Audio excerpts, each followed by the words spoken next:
Are you tired of self-doubt holding you back? Have you ever wished you could have the confidence to face your fears, go after your wildest dreams, and the tools necessary to live your best life? Hey there, amazing listeners. I'm your host and author of How to Grasp Confidence and Own Your Power, and I've made it my mission to help you break free from self-doubt and embrace confidence. Subscribe now and join us as we unlock the secrets to unshakable self-assurance. Let's dive in.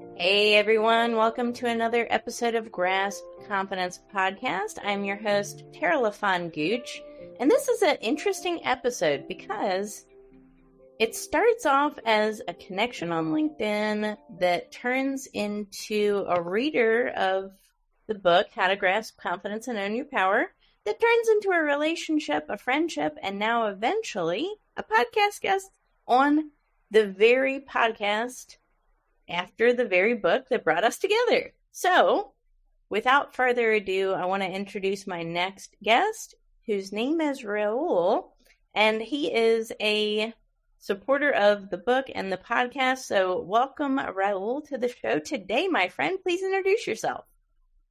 Hi there, Tara, and it's a real pleasure finally meeting you here. And exactly, that's exactly how it all started, and isn't it amazing? It's an amazing journey, and here I am. And so for everyone watching, my name is Raul Ruiz. I live in Southern California, so it's morning time over here for me. And I work for a large healthcare system. I'm not sure how my employer is about mentioning names. It's such a regulated industry. But let's just say I work for a large healthcare system in Southern California. I am a registered respiratory therapist, and I specialize in neonatal and pediatric healthcare in that specific field. I'm 53 years old. I'm married. I have 3 wonderful children. I often post about them on LinkedIn, and I have talked to Tara a number of occasions about, and others too. Just adventures that I take with my kids, trying to share, life lessons. And just things that they can take for themselves.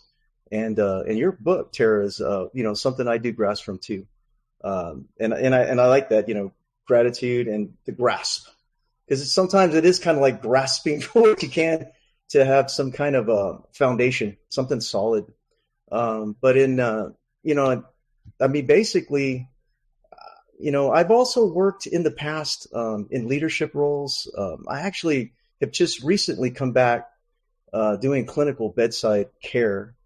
And this is something that, we can go through in story about my journey. And it relates to the pandemic, which is definitely something I think most of us, if not everybody, has a story to share, has memories and thoughts about it. But you get to hear it from somebody who was down there in the trenches, so to speak, and how that kind of took me on a journey for, kind of coming to understand the idea of leadership. Building confidence, learning what that really means in a time of turmoil, and not necessarily being in a role that's really calling you to it. And, sometimes it's kind of tag you're it. And what will you do? What can you do in those situations? And it's amazing what each of us has a potential for and what you learn about yourself when you just sort of get thrown right into the mix. Wow. It's interesting. Incredible. So you're 53. You don't look at all. I want to say that because this gets aired as a podcast, right? So for our podcast listeners, they may be saying, okay, what does this guy look like, right? Tan skin. I'm very jealous. Southern California, right? By the way, I just freckle, Raul. Or burn. I don't actually. Yeah, I just skipped that whole tan process and go right back to pale. But we're all different, right? Sure. I love your energy. I love your energy, your enthusiasm for life. And that's one of the things that kind of brought us together was that authentic, sharing that you're talking about. It sounds like that pandemic were a lot on you and a lot on your colleagues as well. And it's interesting. The primary reader base of my book are healthcare professionals, and most of them are physicians. Fascinating. It is fascinating, and that was not necessarily anticipated, right? But the stories that I've heard from readers, just like you, who are also in healthcare, have referenced the pandemic and referenced not just that, but physician burnout, healthcare, just burnout in the entire industry. The feeling of you cannot do enough. Yes. And that often can make us feel not enough. What do you think? That's very true. What do you think about that? Absolutely. I got to tell you, Tara, prior to the pandemic, trying to, basically paint the picture of life for me, versus what it was post-pandemic, it's like night and day. And it was so abrupt. It started off as kind of a curiosity. I remember myself, in fact, I remember like it was yesterday, myself and a lot of colleagues who would stand around and we would exchange stories like, hey, have you noticed on Twitter, there's a lot of stories coming out of mainland China. And it looks crazy, like unbelievable. There's hospitals inundated with thousands of patients. People look scared. There are doctors from that country pleading with the world, like, hey, this is coming, be prepared, don't take it seriously, that kind of thing. And we're just watching, Tara, and it's just like, okay, this is interesting. Like, perhaps it's just internet fluff or something like that. We just kind of wanted to believe like, okay, this is going to touch us. The world is not small and it's not interconnected, which is not true. With modern technology and everything that it is, I mean, we're actually truly that interconnected. I think from that moment that I had those conversations, literally 2 months later, here in the state of California where I live, we were in a total shutdown. And the next, it's like my life got turned upside down. At the time, I worked in San Diego County. Right now, I work in Orange County. But back then, during the pandemic, I was at San Diego, and I was at a specialty hospital that was for critically ill patients that required really high-level care. So basically kind of fit that mold of what we were going to see. And generally, when we would admit patients, we had a census of something like 100 to 115 patients at any given time. Within about a month or two of that pandemic, I kid you not, we probably had a waiting list Tara, and not just in California, but from other states, probably over 1,000 patients just trying to get placed somewhere where they could get that extra high level care. And I'd never been in a situation like that. Nobody had. And the stress that placed on so many of us, the turnover was just unbelievable. There were a lot of things that happened that I wasn't prepared for at that time. And, I don't know if anybody really is prepared for that. I saw, patients die daily. I saw, colleagues that moved on. And then I shared with you, Tara, I even had a colleague that contemplated suicide because she was so stressed out. And really that's where my journey begins, Tara. And I will talk to that.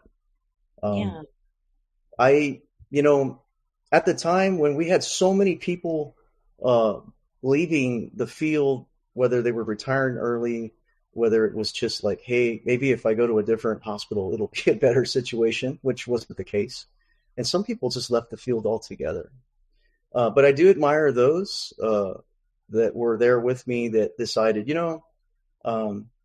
perhaps I can be a manager. Perhaps I can be a director of something or something in leadership. I'm going to take a shot at it because now those opportunities are there. Wow. People have just run. And sometimes, there is such a thing as luck, right, Tara? I mean, it's timing. There is that luck, but you have to also have that motivation to seize that luck. You're like, oh, there it is. Nobody's paying attention to it. Nobody appears to want it. I'm going for it. And I had a colleague that she did that. And she was young. She was a registered nurse, very intelligent, very motivated, and seized on an opportunity like that. And we were all proud of her. Like, hey, you know what? Good for you. Welcome to the club. And you're not alone. Like, we're all struggling together. So don't feel like you're alone. But, as that time moved on, Tara, with each passing month during the pandemic, and I felt like in that first year, it seemed like it got worse before it got better. We didn't have a vaccine yet, things like that in that first year. And then you never know what's going on in somebody's personal life. We typically work like 8 to 12-hour shifts. So we're there for a long period of time. And we're generally just focused on the care. And you forget that important part, just being human, just not taking the time to step aside and say, hey, how are you doing today? I notice you look a little stressed. What can I do to help you? Yeah. I didn't do enough of that, Tara. And that's where, I've learned a lot about myself personally, just growing. And, one day, we always would have meetings daily, a typical, middle management to upper management interactions, always this daily morning huddle, and you get meetings and there's Post-its and notes to each other about, oh, this needs to be done. There's a deadline on this, and budgets, and Raul, how's the revenue look, and where are we with this? In that plethora of just daily activity, my friend, she would always leave little Post-its, and she was an incredible artist, and I'll never forget that. She would draw little pictures, reminders for me and a couple other managers, because I was a director of marketing at that time for that hospital. And I would see those little Post-its, and I'm like, this is beautiful. She's scolding me, but it's beautiful. It's something that was catchy, and I thought, okay, and it kind of motivated me to get a little bit more motivated to get to know her, even in my short, because I was so busy during that time, and we all were just trying to survive that. And as time moved on, I just thought, she's young, she's doing this, she's ambitious, good for her. We'll support her. I'll support her any way I can. And I need to be a little bit more on time with these requirements that she has. She was in employee health, and during that time, that was critical. Like, if I had an employee that appeared to be infected or whatnot, like, she needed to know. She had to report that to our public health department, things like that. So, months are moving on. One day, just seemed like an ordinary day to her. Nothing different about it. We had a meeting earlier in the morning, and I had left and it was actually in her office. I had left my folder, because I kept my own notes and stuff. I left it in her office, and then I thought, oh, I got to go back over there and get that. So I go over there, and, I don't notice anybody. We're all, we all trust each other. I thought, well, I know where I left it. I'll just knock. If anybody's there, great. If she's there, great. If not, I'm just going to go in there and grab it and leave. And so I go in there, and, she's there, and she's just, looked like a different person. And she looked startled that I came in. She's like, you didn't knock. And because I said I did, but nobody answered, so I just came in. I'm sorry, and I told her, am I interrupting anything?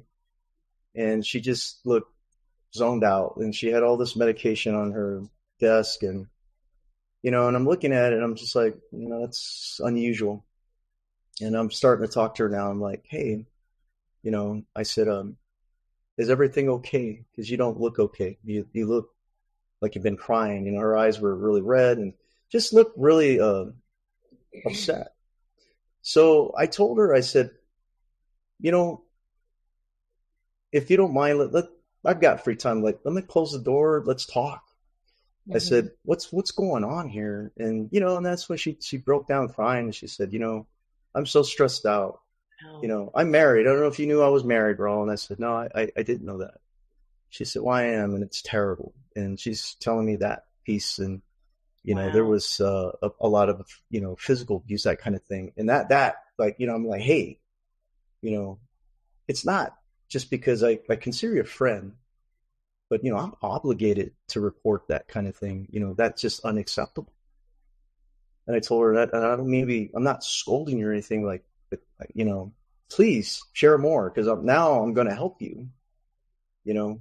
So she's going through that piece, and then just kind of sharing with me the stress of just the job, the stress of everything that's kind of come down on her. And really, Tara, her whole motivation was, like most of us when we're young, you want to make a higher income. You like the reception of being rewarded with recognition. Hey, I'm accomplishing something. Those are good things. Those are the right things to pursue those, positions in your life. But I guess for her, maybe the timing was just not there. And then she had this issue at home. But, to be there and understand that now I have an opportunity to help somebody, and I have an opportunity to not be so mechanical. And, and just because I'm going through my thing, I'm a marketing director. I was responsible 100% for that hospital census. And that was always top of mind, because when I walked into that building, Tara, my responsibility and my accomplishment was always on my sleeve. If that hospital wasn't full, people were looking at me like, hey, what are you doing here? You need to be working hard. I have goals. I have family. I have things I need to pay, bills. So it was always, I understand that pressure. And I thought, I deal with pressure all the time, but every one of us is a unique human being. We all have limits. I have limits, Tara. Everybody does. And I saw, my good friend there. I said, well, she's reached her limit, but I'm not going to let her go over that cliff of what she's thinking. So what turned it around is like what I shared with you before, is that I told her, I said, hey, you're not going to do this, and we're going to just put this stuff away. I said, I want you to go down and talk to, we had another, like a charge nurse. I need you to talk to her. We're going to go together, and you're going to take care of this, and we're going to take care of you. And I told her, but what I want you to know is that you are valuable, and you mean something to everybody. I told her, and it makes me emotional thinking about it, because I told her, those little Post-its that you scold me with, and they're beautiful pictures because you like drawing hummingbirds and ladybugs. And they're very, I'm a terrible artist. I told her, I can't draw for nothing. I mean, it's just little sticks. And yeah. Right. Yeah. I mean, I think it's a talent, right? It's a gift. It is. And I don't have it. Yeah. Yeah, I certainly don't, Tara. And I told her, I share these with my daughter. And that caught her eye. And I said, my daughter thinks you're cute. She's a little girl. You want to see a picture of my daughter? So then I showed her, and she's just starts crying. She's like, I didn't know that. And I said, wow. Yeah. I said, you matter. You need to understand that you matter. Yes. And, I don't know what's going on at home, young lady. I said, but you know what? That can be solved. Don't let somebody trick you like that. Absolutely not. Absolutely not. You take care of that, and you can, and you will. I told her, you will figure this out, but let's get you the help you need. And right now, I said, get it while you can, because everybody's in their own turmoil, right? And she's like, yeah. I said, but you're not alone. You're not. And, this is about the best I can do for you, but I'm going to do it. So let's go. So I told her, let's go. And I told her, and promise me, don't stop drawing those little pictures. Now, I do promise I'll try to be more on time with things that you need, but I'm not perfect. So I know eventually I'm going to catch one of those little Post-its to remind me of things I need to be doing on time. I said, but don't ever stop that, because things that you do, some of us definitely pay attention, and it does matter to people. And I would love to see you keep bringing a smile to my daughter's face with those little Post-its. So she did for the longest time. she would, hey, does your daughter like this? Do you think she'll like a bat? Or I said, she likes anything the way you draw it.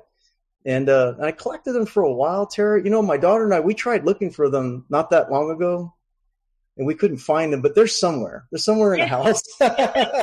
You'll find them. I just want to I want to keep them and share that story with my daughter because she's old enough now to understand, and she's moved on. My friend's moved on. She got divorced, met a new man. I heard she's super happy.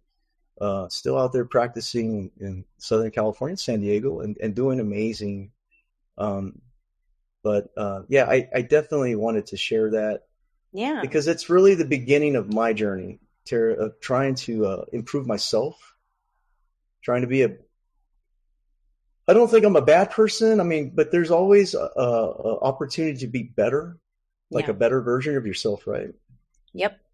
Every time. And you're talking a lot about leadership right now, and that resonates with this audience because what we've unpacked, which was a lot in that one story, was someone who was working with you, a colleague. They were in a place of turmoil, inner turmoil. It was invisible to the outside world, right? We didn't know what was happening in their lives, their personal lives.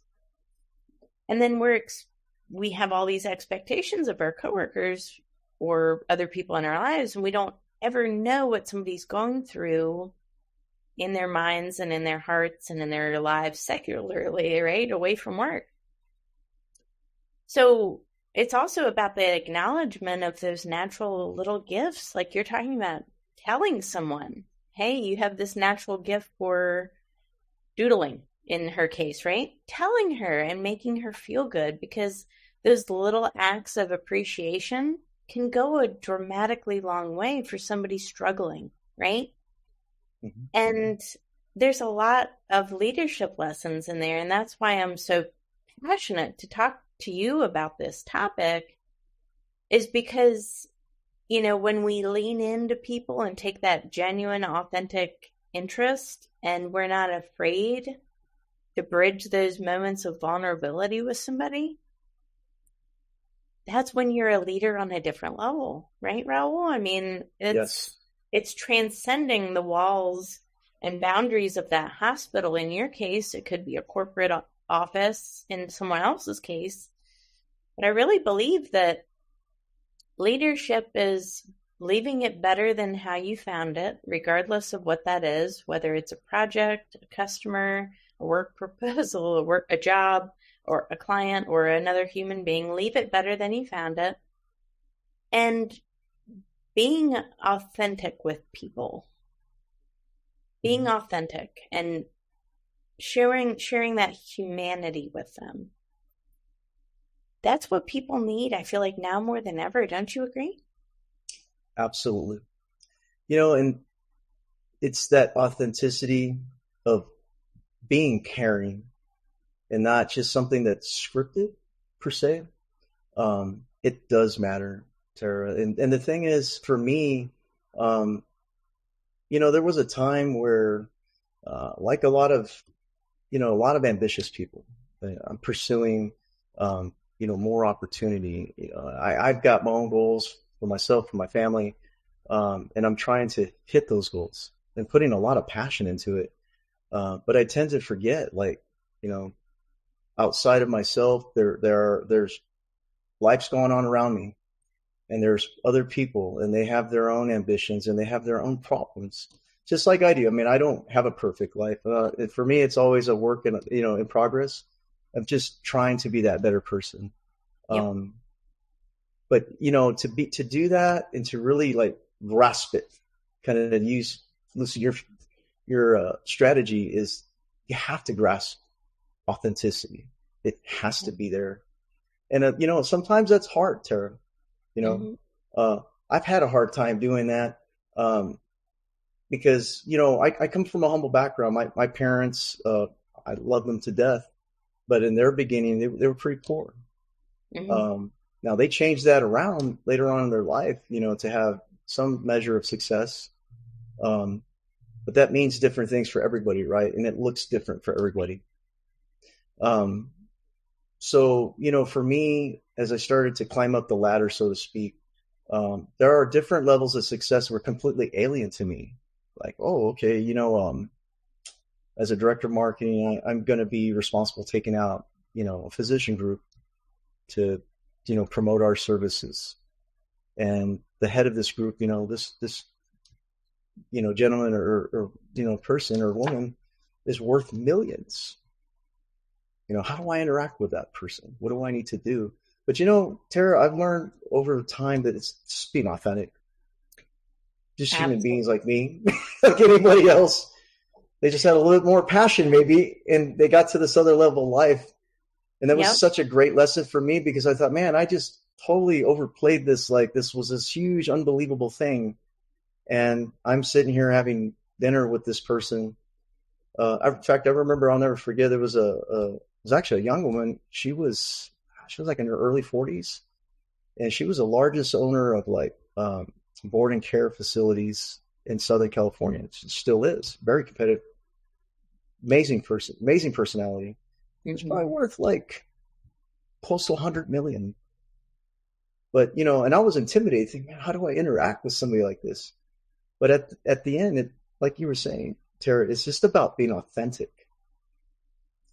And I didn't want to appear to be this scripted guy that's coming in almost mechanical, it just being authentic and actually just asking her, hey, I'd like to learn as much as I can, because I know your time is important. And we've got this hour together. I know we're going to be talking a little bit about my facility, but I want to learn as much about you. Exactly. Exactly. So it gets back to my friend is an example out there in that incident. It's about getting to know something about everybody. We all have something to share, regardless of where you are in your life. I love that. Well, I want to end the show with the story you told me before the show started, because it was so good. I wanted our listeners to take that away as well. So we've talked a lot about today, leadership, confidence, authenticity, reaching out to people with authenticity, being our most authentic versions of ourselves. But I also want to end this conversation on a note of gratitude. As we know, that's the first principle I teach in the GRASS method is gratitude. But you actually had a local experience talking to a local business owner, you said a coffee shop owner, about gratitude, and let him borrow the book that you bought. So I would love to hear a little bit about that story. Absolutely. So I have a good friend who also owns his own coffee shop there at the hospital that I work at. And amazing personality. His name is David. And, what's amazing is that we had a discussion about you, Tara, and about your book. And and I was, excited. I was telling me, hey, I'm going to be on a podcast. Never been on something like that before. Tara is just this amazing personality, and her book is just excellent. I said, you really need to read this. And I told him it's on the topic of confidence, and she's got a very, structured way to kind of reach that. And I like that, and I told him, because I need that kind of discipline. I need something that I could just follow almost like an algorithm. Yep. Because I work that way. Because I'm very analytical too. It's almost necessary for the kind of work that I do. So that's why it really rings to me, Tara. And, David was like, yeah, I'll check it out. And so that, about a month or so passed by. And then one day, as we're getting closer to today, I'm coming up to get my coffee from him, because I usually stop by in the morning to get that before I leave for home. And he's got a group of customers. It's a big group of people, maybe 10 to a dozen.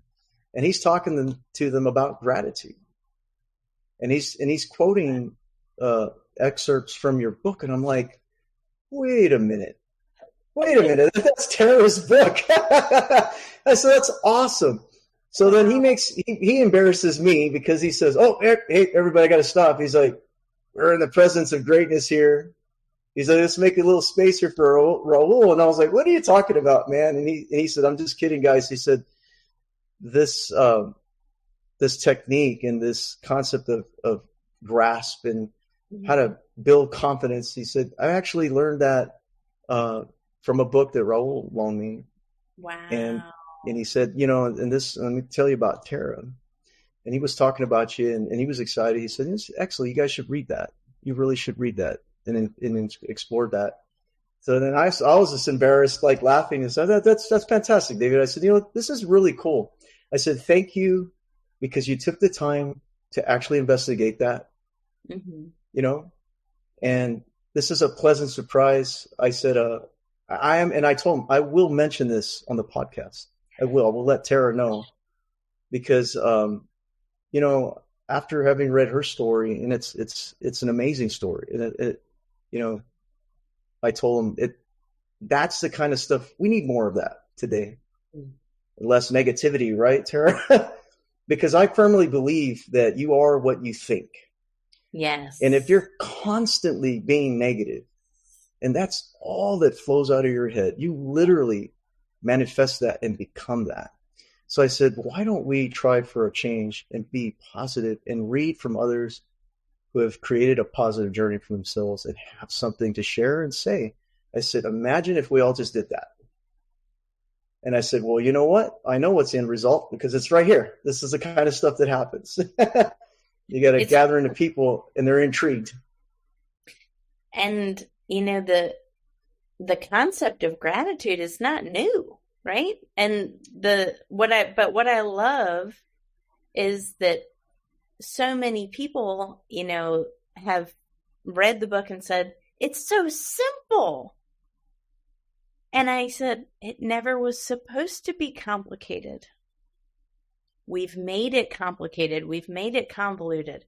It's supposed to be a very simple answer. And the answer is, it starts with gratitude. And I tell people this all the time. Gratitude is the law of increase. So if you start with increase, how are you going to go wrong? Apply it to anything in life, whether it's building confidence, building a career, right? Stepping on stage, writing a book, doesn't matter what you do. If you apply gratitude as your first principle and have that as your foundational element, it not only is success possible, success will be inevitable if you pair it with action. Yes. It's so fundamentally simple, but if you just think about it, that's the keys to the universe. It's how to manifest anything you want in life, right? Absolutely. I couldn't agree more. And you just hit a word with me that does strike with action. Action. Making it happen. Just taking that extra step. And sometimes, Tara, right, it's just maybe one step outside of your circle of comfort to make something really positive happen. And no, I love that. I love that. And it's so true. I mean, and that's my whole purpose. I guess if I wanted the audience here to understand where my motivation comes, is that, my journey is not over. I still have a lot of things that I need to approve for myself on a personal level, so I can get to that next stage of life that I want to be. But it's going to take action on my part.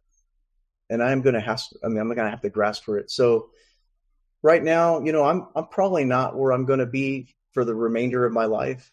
I mean, I'm not a super old guy, but I'm getting up there at 53. But so I got a little ways to go, and I know my journey is not going to stop here. And I just want to share as much about, the passion of trying to kind of instill confidence in others, and just kind of, give them that feedback, like, you can do it. What are your dreams? What are your ambitions? Talk to me about it. Oh, that's beautiful. Why aren't you pursuing it? Right? Why aren't you pursuing it? You can do it. You can do it. So I'm going to continue to share my message wherever I can and just be that resource for that. And then I'm going to be working on my journey too as well, because I know I don't think it's quite done yet. No, I it's certainly not. In fact, I think I see a future podcast host right in front of me here. I'm bet. just getting you warmed up, buddy. I love it. I love it.